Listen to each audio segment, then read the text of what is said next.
शुक्लाम्बरधरम् विष्णुम् शशिवर्णम् चतुर्भुजम् प्रसन्नवदनम् ध्यायेत् सर्वविघ्नोपशान्तये नारायणम् नमस्कृत्य नरम् चैव नरोत्तमम् देवीम् सरस्वतीम् व्यासम् ततो जयमुदीरयेत् व्यासम् वसिष्ठनप्तारम् शक्तेः पौत्रमकल्मषम् पराशरात्मजम् वन्दे शुकतातम् तपोनिधिम् व्यासाय विष्णुरूपाय व्यासरूपाय विष्णवे नमो वै ब्रह्मनिधये वासिष्ठाय नमो नमः अविकाराय शुद्धाय नित्याय परमात्मने सदैकरूपरूपाय विष्णवे सर्वजिष्णवे यस्य स्मरणमात्रेण जन्म संसारबन्धनात् विमुच्यते नमस्तस्मै विष्णवे प्रभविष्णवे ॐ नमो विष्णवे प्रभविष्णवे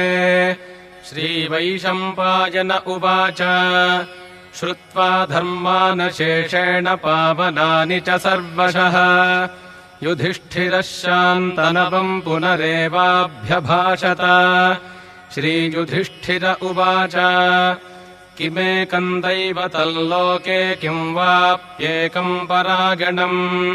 स्तुवन्तः कङ्कमर्चन्तः प्राप्नुयुर्मानवाः शुभम्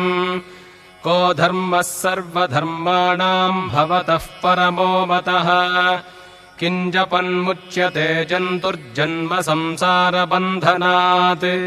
श्रीभीष्म उवाच जगत्प्रभुम् देवदेवमनन्तम् पुरुषोत्तमम् स्तुवन्नाम सहस्रेण पुरुषः सततोत्थितः तमेव चार्चयन्नित्यम् भक्त्या पुरुषमव्ययम् ध्यायन् स्तुवन्नमस्यंश्च यजमानस्तमेव च अनादिनिधनम् विष्णुम् सर्वलोकमहेश्वरम्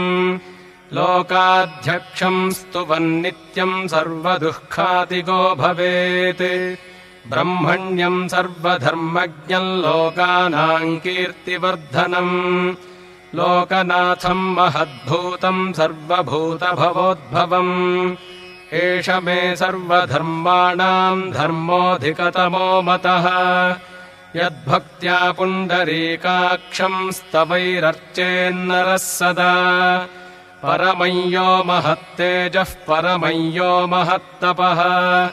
परमय्यो महद्ब्रह्म परमय्यः परायणम् पवित्राणाम् पवित्रय्यो मङ्गलानाम् च मङ्गलम् दैवतम् देवतानाम् च भूतानाम् यो व्ययः पिता यतः सर्वाणि भूतानि भवन्त्यादियुगागमे यस्मिंश्च प्रलयम् यान्ति पुनरेव युगक्षये तस्य लोकप्रधानस्य जगन्नाथस्य भूपते विष्णोर्नाम सहस्रम् मे शृणु पापभजापहम् यानि नामानि गौणानि विख्यातानि महात्मनः ऋषिभिः परिगीतानि तानि वक्ष्यामि भूतये